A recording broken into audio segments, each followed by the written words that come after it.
This is the story of an unconventional woman who lives by nature's rhythms and responds to its truths. Nirmala Nair's journey from barefooted beginnings in Kashmir to South Africa has been one of constant questioning, the unfolding of a self-determined woman, mother and activist who cares deeply about the world that she lives in. That's a Cape chestnut. See, this one. Yeah.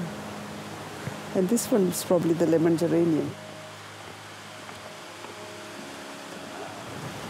The pelargonium that grows up in the mountain, have you noticed? It's got a very different fragrance.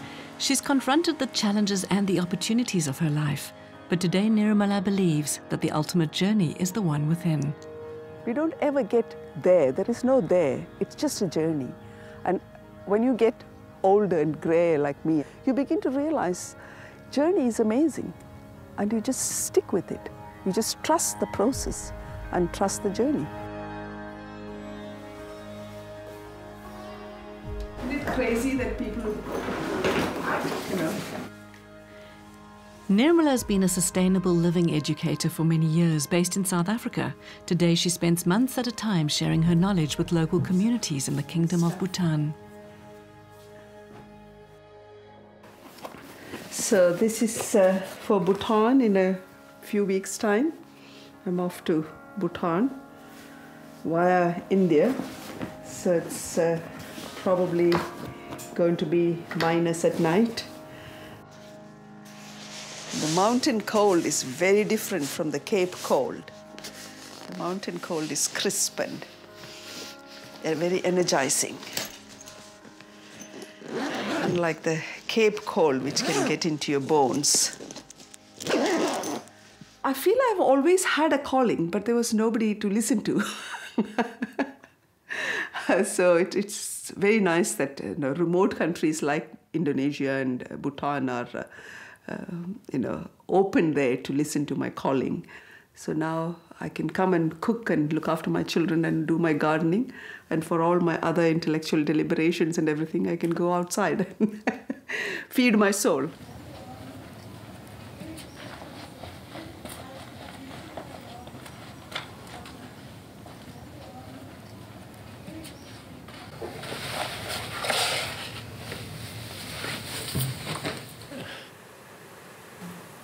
Ah, the family photos. So this is your immediate family? Yeah, that's my mom and dad, my sister and my brother. This must be you. Yes, that's me. What was Dad's name? Karunakaran. Karunakaran. Karunakaran and Nanikutti. My mother was a very unusual woman. I'm the firstborn, and she was my mother, my friend, my confidante, extremely close, not just in body but in spirit as well. She was also an extremely strong woman, like all Nair women are. What to do? It runs in the genes.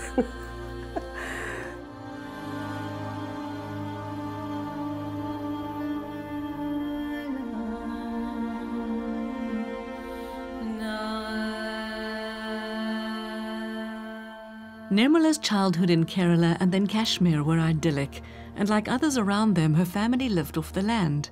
It was a time of rich experience that shaped her spirit and worldview, helped along by a great-grandmother whom she adored. It was a very magical place.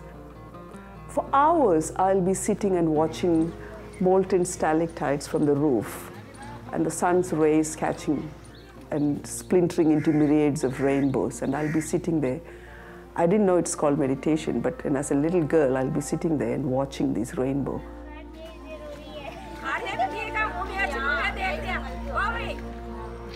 I can recollect the smell of my great-granny, who passed away at the age of 98. And she was my almost first memory of a very strong spiritual elder. I would feel the texture of her skin, extremely soft, and I would smell the sandalwood and frankincense on her body.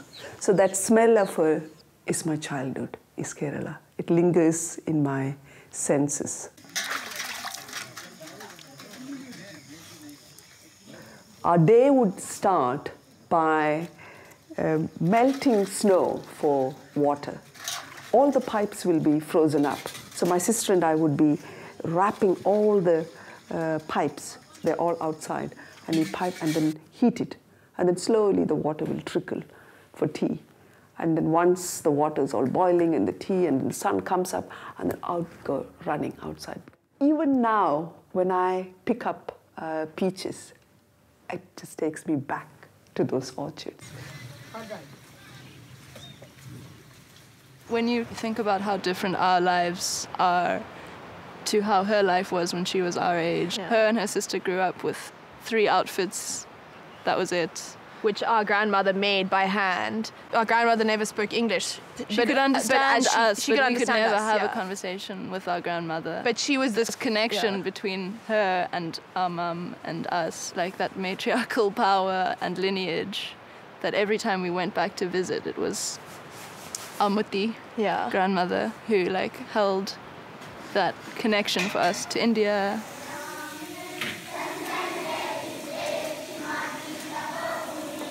For the first 10 or 11 years of our life, we were homeschooled by my mother.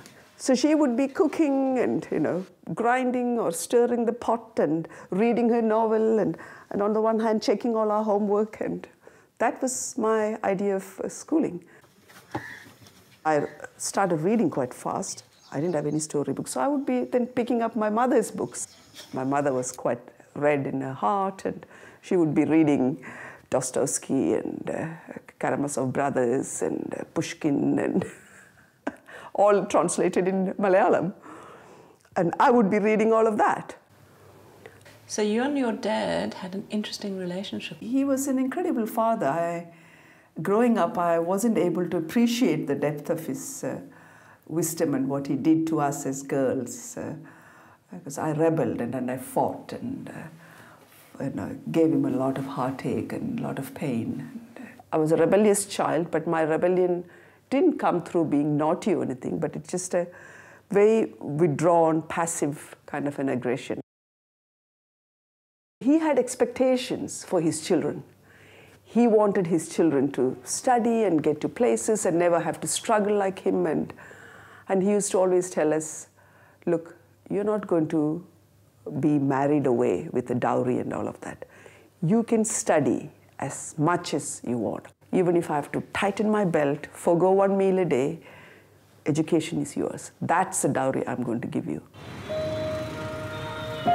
Nirmala's dad wanted her to join the civil service, but she refused, defiantly signing up for sociology at Jawaharlal Nehru University in Delhi, a hotbed of leftist thinking at the time.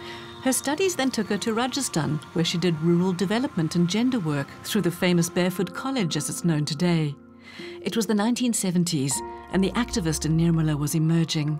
She was young and impressionable, and about to meet a man who would change the course of her life. This is where sometimes I feel there is something in overall cosmic design that does guide you.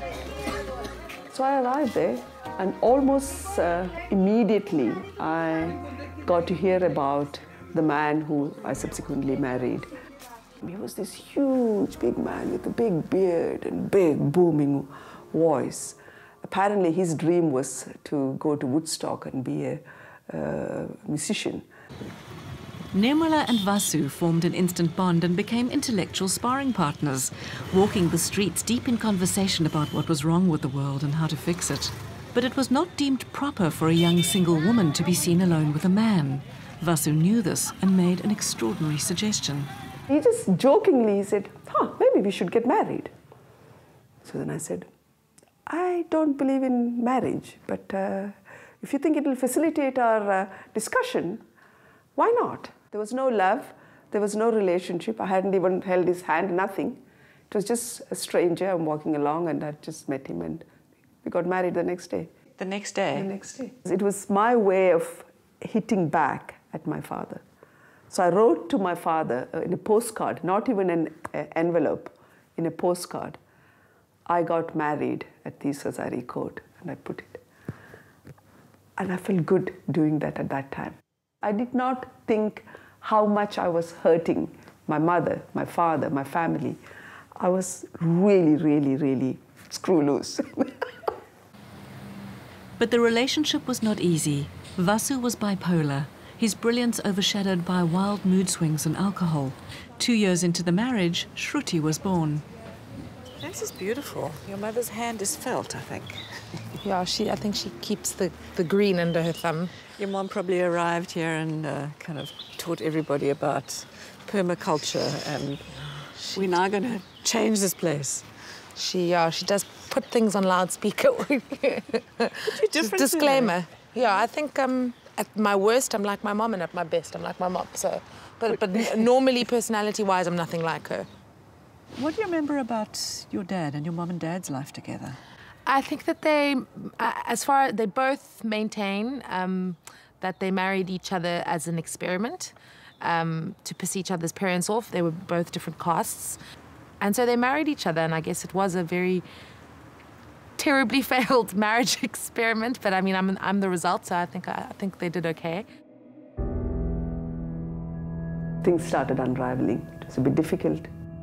I was a single breadwinner and looking after the child and dealing with all these emotional, volatile upheavals and all of that. Nirmala decided to get away from it all and accepted a fellowship in the Netherlands to do a second Master's in Women's and Development Studies. But there was a problem. When I got the fellowship, I looked at all the details, and then I thought, they don't want me to bring my child. And my child was only 3 years old. And with somebody like Vasu, I can't leave her with him. Your mom had to make a decision, you know. She had you, and she was dealing with bipolar. I can't imagine what it must have been like for my mom. I think at the point where she realized she has to go to Holland and she has to leave, is that she had to make a choice. I've got 2 babies. I've got a giant baby man and I've got a real baby, a baby girl. And who am I going to look after? And she had to look after the baby girl, of course. Although it was against her belief, Nirmala felt compelled to divorce Vasu and take a leap into a new life. It was a very big decision for me. I had never flown an aeroplane. I had never left India. And now I'm leaving India with my child to study in a new country where I didn't know a single person. And I didn't have money to buy an air ticket for my child. I think that was the start when I began to see there is power in me, and I need to start exercising and stepping into my power.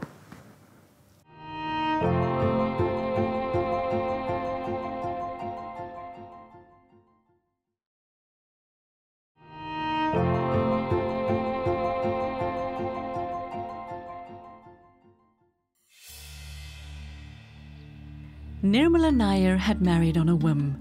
This defiant social activist and independent thinker who refused to follow the norm was now a divorced single mother, acutely aware of the impact of her decisions and of the pressures that lay ahead. It was gut-wrenching, quite intense. Intense in a way that I could not discuss it with anybody. I felt I failed in my own risk-taking, because I did not have anyone to complain to. It was my decision to marry him. It was not nobody's. It was an arranged marriage, and it didn't work out. And I had to actually bear the responsibility of that.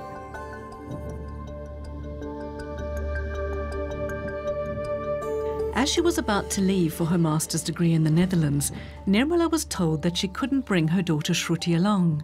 She refused to accept this and was helped out by a friend. So she gave me a wrapped package when we boarded the train from Jaipur, and then she said, please don't open it. Get to Kerala and then open it. When I arrived in Kerala, when I opened the book and there was a huge big fat envelope fell off, I picked up. There was about 5,000 rupees there. Almost exact what I needed for Shruti's ticket. It's amazing how you make a decision and then somehow things come along to make it work. Universe steps in all along the way. That was my first, almost like a proof that I'm on the right track. You know, I'd never flown before. The elephants? And then they say that I must now have airport tax paid. So I plonk you on the top of the suitcase, and then I get my airport tax, and then you had fallen asleep on top of the suitcase. I have more memories of waking up in public transport and not knowing where you are. I thought, what the heck am I doing with this child sleeping on the suitcase? That was my memory of leaving. And it's terrible. I always remember traveling with my mom, suitcases, and she was always on field work or research trips, and she'd always have to take me along with her because she had no support structure. And Holland wasn't dissimilar, just an adventure. The first time I saw snow as an Indian girl, you know, it was amazing. I thought that there were flakes of paper, and then hearing the rustle of my 5-year-old peers all sort of jumping up to go look out the window, and I'm like, why is there paper? It was a really special moment. That was quite soon after I arrived in the Netherlands. Yeah. I was typing my thesis, probably, I think. Computers had just arrived. Arriving in the Netherlands, complete nightmare. I was so tense, I was so anxious and so worried and so fearful. On the 4th day in the bank, I meet this man. From this brief encounter, a friendship formed, and Philip, a master's student from South Africa, became a part of Nirmala and Shruti's lives.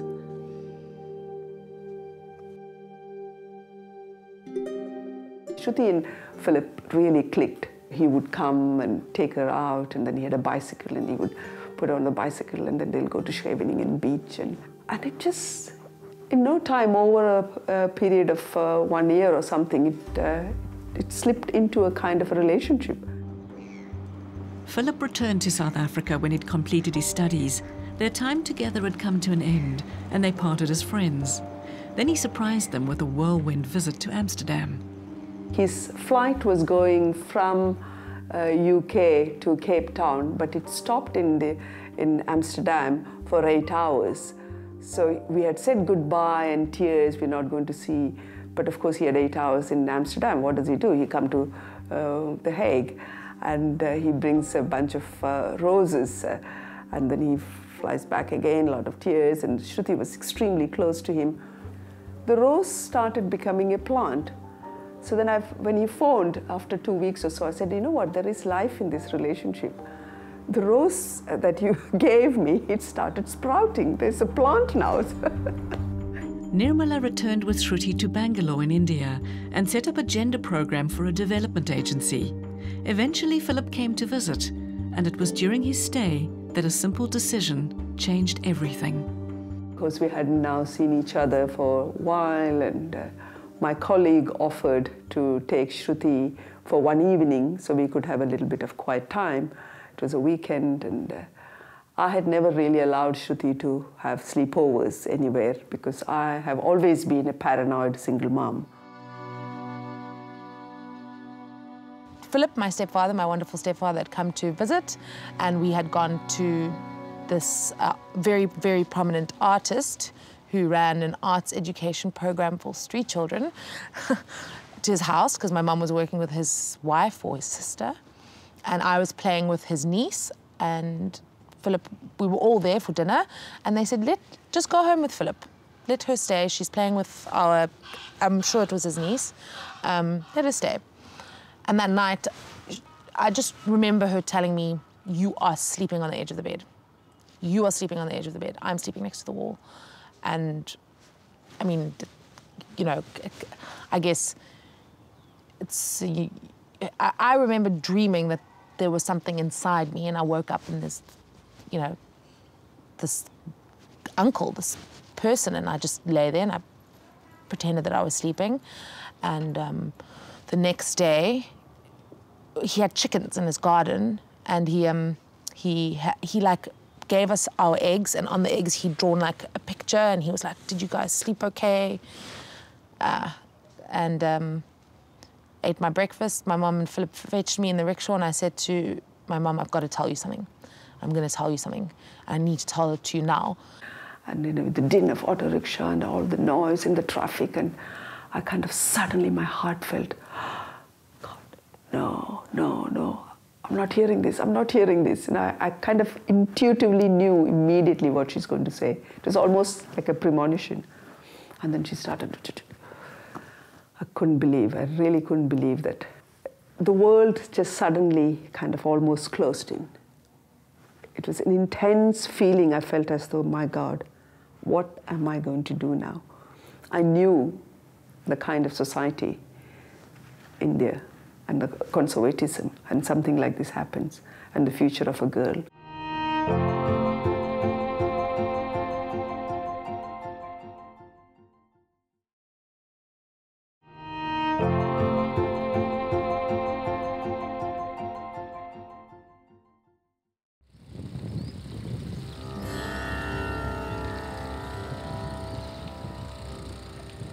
Nirmala Nair and her daughter Shruti were living in Bangalore, India, when Nirmala agreed to let Shruti sleep over at a friend.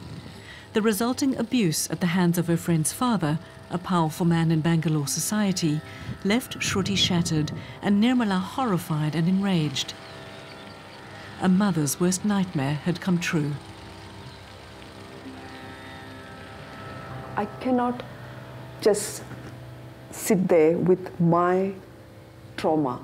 I felt it's something big. It needs to be talked about, because this person is the most respected social activist. So somebody like that can do something. What must be happening to rural women? And here we are working with women and children. And if you're not able to open this and then start talking about it right there, it's not going to go away. It was a pivotal moment of change. Again, Nirmala was forced to make powerful choices, leaping into next steps against a system numbed by silence. She decided she had to speak out, but she and Shruti were not believed and became targets of derision and scorn. The entire story was turned around. It became this promiscuous little girl cooking up a story to seek attention from a mother who's with a boyfriend. At that point, and still, India's very conservative, so it kind of celebrates the goddess, the feminine, beauty, and it's still a very patriarchal society, and so you as a woman are told not to air your dirty laundry out. If you're getting beaten black and blue by your husband every day and your neighbors are hearing you, your neighbors are never going to call the cops. In a country like India, going to a police can be very, very, very long-winded, and nothing much comes out of it. He's a very powerful man in that community and in that city. And I'm just a Miss Nobody. I just felt I didn't have the courage. I didn't have the courage. I didn't have the tenacity to sit and fight that out. Instead, what I did was I went public. And once I started talking about it, it was incredible. It just opened a Pandora's box. Amazing number of young women from all over India started writing to me about their cases. Because until then, nobody would openly talk about the child molestation case. The mother is always made responsible.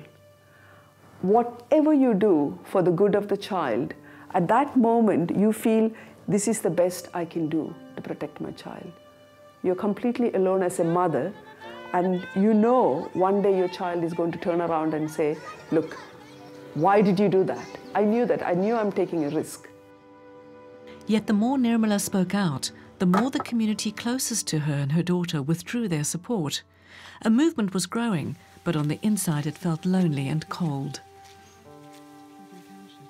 I decided I cannot continue. I must know the battles that I can fight, and I must know the battles I can't fight. I needed to leave. Over the few months, I started getting very powerful dreams, quite clear that I'm coming to South Africa to live with Philip. It was quite difficult from my parents' side. because they knew that this is a major shift in my life.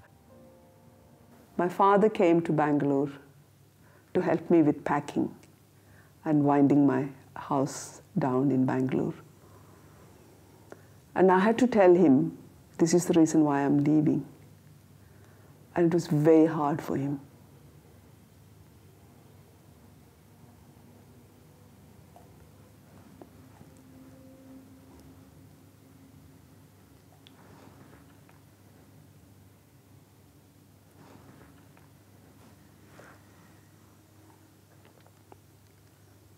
Because I suppose in a way, he knew he couldn't really support me.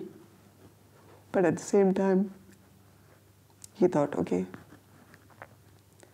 He said, is Mr. Philip going to be nice to you and Shruti? So I said, well, we have to take a risk and then go and see. And he said, you're leaving everything behind and going to a faraway place where you know one man and you're going with your child.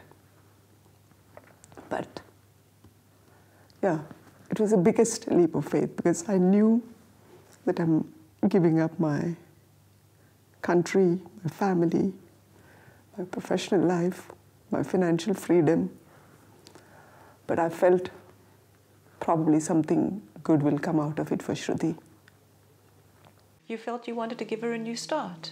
I wanted to give her a new start. And I think, interestingly, I felt she'll be safe. And so they came, Shruti and her mom Nirmala, to the southernmost tip of Africa. It was 1992 and South Africa was also experiencing change. It was here that mother and daughter hoped to build their new home. Things didn't go as easily as I dreamt. I suddenly realized I am different.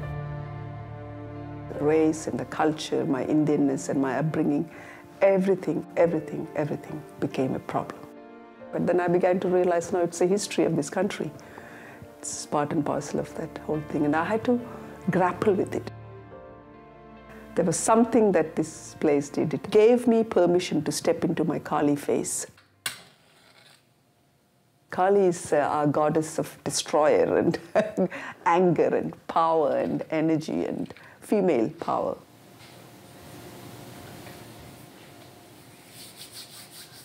I was angry about not being included. I was angry about not being able to be myself. On the one hand, feeling that I need to be true to who I am. But on the other hand, there were expectations of who I'm supposed to be, and then trying to fulfill those expectations for the person that I've come to live with. What happens to us when we're not ourselves? You're confined, confounded, constricted, constrained. You are simply just not yourself. Nirmala and Philip had gotten married, and soon Manya and Tara were born. Nirmala focused on being a mother but struggled to find work. She taught yoga and Ayurvedic cooking, but in the end, a lack of meaningful career would begin to erode her spirit. I think it's the smell of this lemon that makes it so... It's an unusual smell. Isn't it? Because it's... So do you remember when you first took me to your Pook Road house? I wasn't even driving properly. And I was so nervous about going anyway, so I went, you were in front of me, and then I drove behind you. That I remember. And then, because otherwise I'll get lost. Then I came to your house, and then we went to Datta's. Oh, okay. And then the Merton Road place, and you showed me all those places and where to buy those diyabatis. Yes. You know, the wicks. Yes. And you wouldn't believe, it was such a small thing, but it was so important for me. You know, just to find a place where I can go and buy this batti to light a lamp. Yeah. To have this female who was educated and was able to take her child and go to Holland, and then not knowing anybody in South Africa and just coming here on faith. For me, that was just absolutely mind-blowing. I didn't obviously understand how lost you were feeling. Nice. That was very nice. And it's eggless. Years later, when her children were grown, Nirmala was confronted with another great challenge. I turned 50. My mother passed away in 2006, and that was a turning point.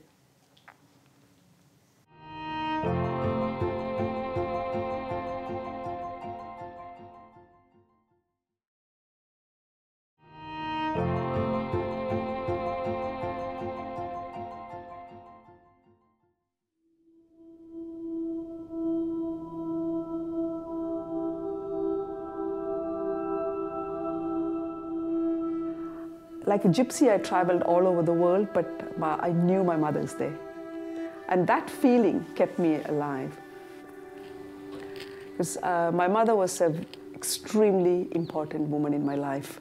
I felt as though my life suddenly ceased to exist when she passed away, because it was like losing yourself.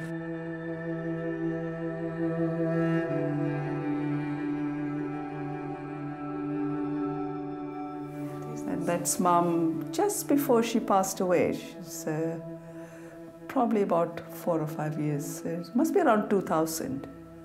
She died in your arms? She died in my arms in 2006. On my lap, rather. How was that she for was you? dying. It was easy and difficult because I just felt I became the mother for the moment. Just releasing and letting her go. She was in great pain and just assisting her to let go. And it's okay, it's fine to leave. We are all here.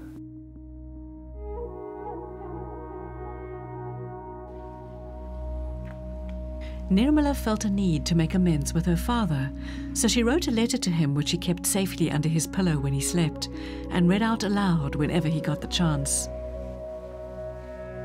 I just bare my heart out and then I just said, look, now that I'm a parent, I can now look back and see the heartache that I must have caused you.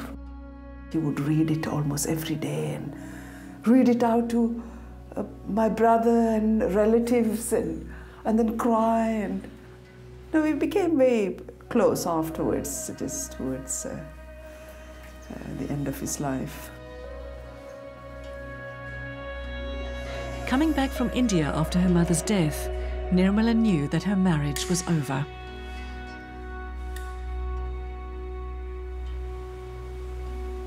I just knew I came into a vacuum, to come back to an emptiness, to a hollow world where I did not have a shoulder to lean on and cry.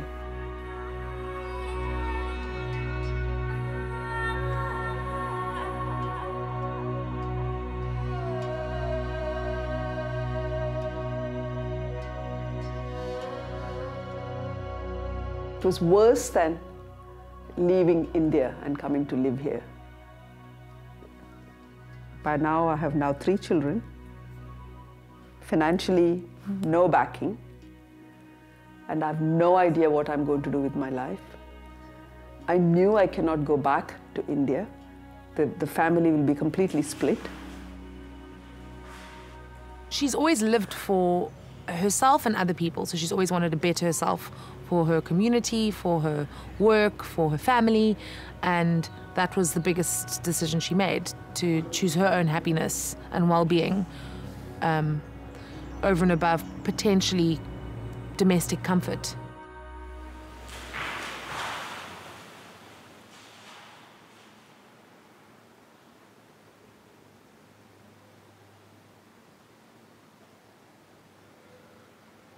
It was to yoga that Nirmala turned to find her energy again, as the sadness of the end of her marriage took hold.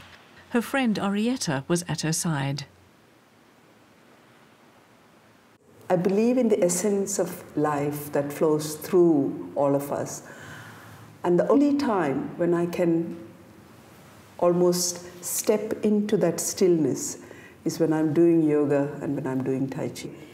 And I think in a way, metaphorically and symbolically, there are times when we need to step out of the way so my life can flow. And going into that space of incredible quiet, it's like jumping into the truth. It's like a leap into the nowness. slowly, slowly, it made me realize that divine destiny that unfolds only when I'm able to step out of the way. When I'm trying to control and manipulate and resist and react and angry and stay stuck, nothing happens. I get frustrated and bitter and angry. Nirmala was reawakening, her passion for Ayurveda and natural living fortifying her, Not more than that. along with many cups of tea. You would never, I can promise you, you won't taste this kind of tea in South Africa. So you can imagine. The one addiction I have in my life is tea. My girls would have told you. So I can live without food, but I can't live without tea. It's better than making love.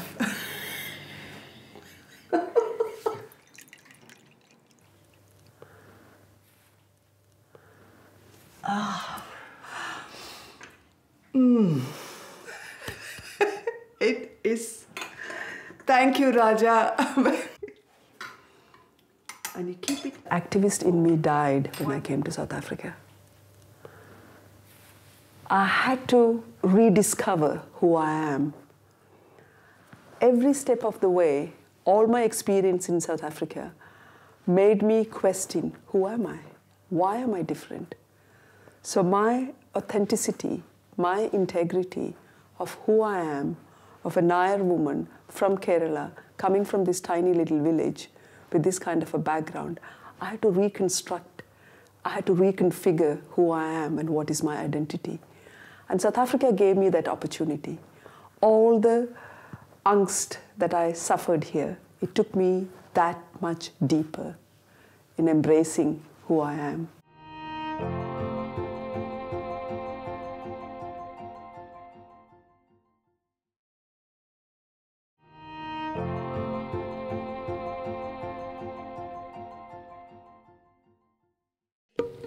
During her marriage, Nirmala Nair had volunteered as the South African head of ZERI, an international sustainability organization. Now as a single mom, she'd worked hard to reclaim her passions, and her life and career had begun to take off again. The seeds that was sown in Kashmir has started fruiting and blossoming decades later and manifesting in my work.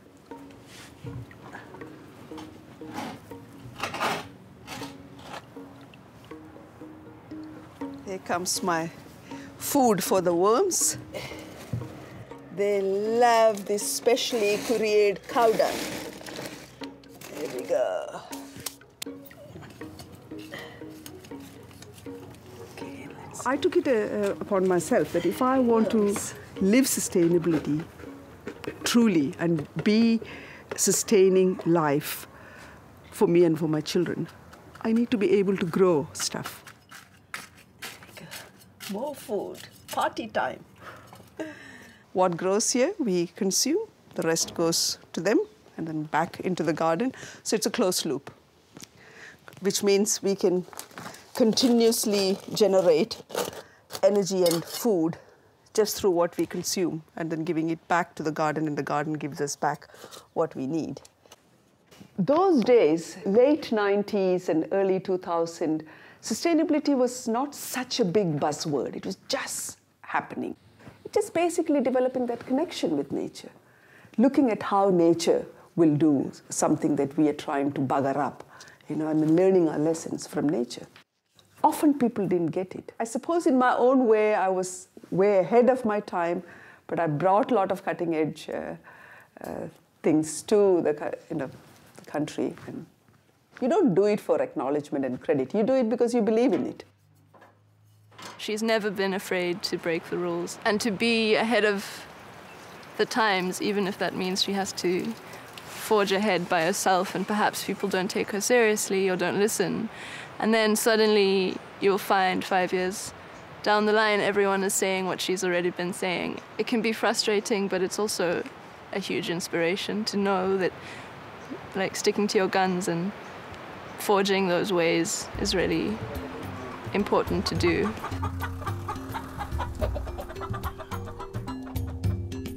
In recent years, Nirmala has met a kindred spirit in Angus McIntosh, one of only a handful of biodynamic farmers in South Africa. They like to hang out together, comparing notes about treading lightly but effectively on the land and ensuring a sustainable future for humans, plants and animals. This is calcium. Okay. Sometime last year, Yeah. I had sort of started getting production problems. Basically, the problem is the calcium in the feed is very fine. It's been absorbed. This, because it's big, is a slow release. Slow release. And that's what you want. Is it? It's grit. It's grit. This is stone. Oh, sorry, my darling. Oh, my beautiful girl. Look at her, she's taken it out again. But I told you, you got to do a double knot. It's like with your school, with your children. You used to have to do double knots before they went to school. Hey, no, don't bet me. No, there we go. You share a philosophy and a passion about how the world should be. For me, the issue is that human beings are committing species-wide suicide. We just simply are. And the mainstream academia and mainstream media carry on as if everything's hunky-dory, when it's not at all. The facts on the ground are the Earth is being destroyed on a minute-by-minute basis. And Nirmala is interesting in that not only is she aware of that, but she's actually got a lot of solutions to fix the problem. And in typical Nirmala fashion, they're wide-ranging solutions because everybody thinks there's one silver bullet, but it's never a silver bullet approach. It's a multi-pronged approach. She never sees things in isolation. What's happening in the soil is critical to what's happening in the human being, and you're like, how can that be? Well, you know, if a plant's grown in healthy soil, it will nourish the human that's eating it. How are the piggies doing? Pigs are doing great, everyone's doing fine. But if we don't move them daily, they overgraze. And I think that's whether you're large scale or small scale, you create the same problems. I mean, we're struggling in Bhutan with the same thing because they're not, you know, they have slopes, they can't move, there's not much space. So you got to somehow make way. While working for ZERI in 2010, Nirmala arranged an international conference in Bhutan at which the country's queen was its honoured guest. Soon after, the queen asked her to return to the landlocked country in the eastern Himalayas.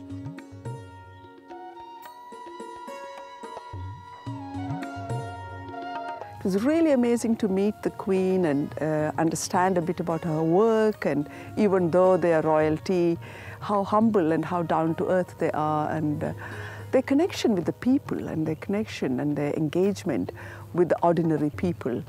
She runs a foundation called Tharayana Foundation. They headhunted me to come and work for them as their international consultant. Nirmala works with Bhutanese farmers to find solutions to problems caused by global warming, such as reopening natural water sources to irrigate their fields. So we did a walk around with the old people, and they kept on saying, okay, that's where the gullies and that the rivers came there, and this was a spring, and we kind of take stock of the whole situation, and then we see, okay, what are the kind of alien vegetations that are really clogging the water? So we need to pull out all of those alien vegetations, and then we decided we must start planting native species of bamboo that brings water from under the ground. And 6 months later, in June, I was there again to check how the project is going. So there was a huge big celebration. So I said, Pasang, what is this celebration about? I said, oh, we found the water. The springs have started working. In 6 months' time, the dried up springs have started working.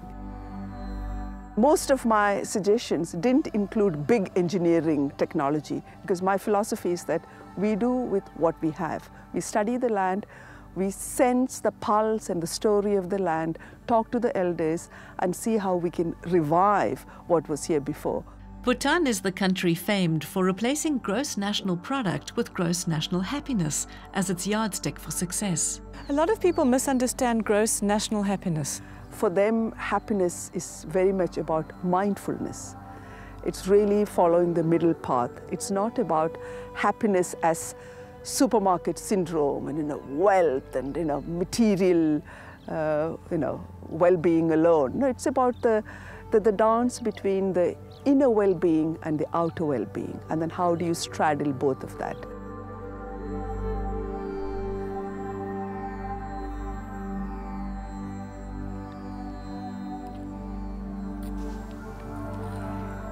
Yeah, so as a 60-year-old now, when I look back, every single leap of faith I've taken, that has been just the perfect leaps.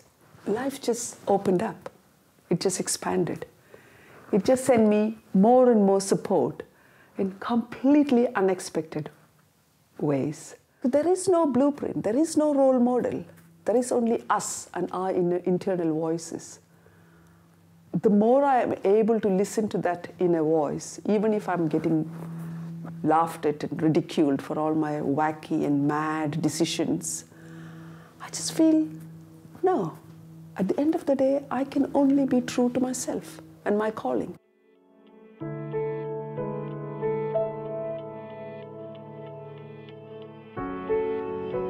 I think her leap of faith is also her sense of adventure, and the two go hand in hand for her. And the risks she's taken moving from country to country, it's as much as that's a leap of faith, it's also following her nose and her sense of adventure.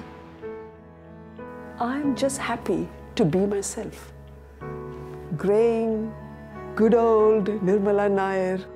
I live the pulse of my life and my calling, because I know there is an alignment, there is a flow of life, and there is a dance that's happening. And then I'm just going along.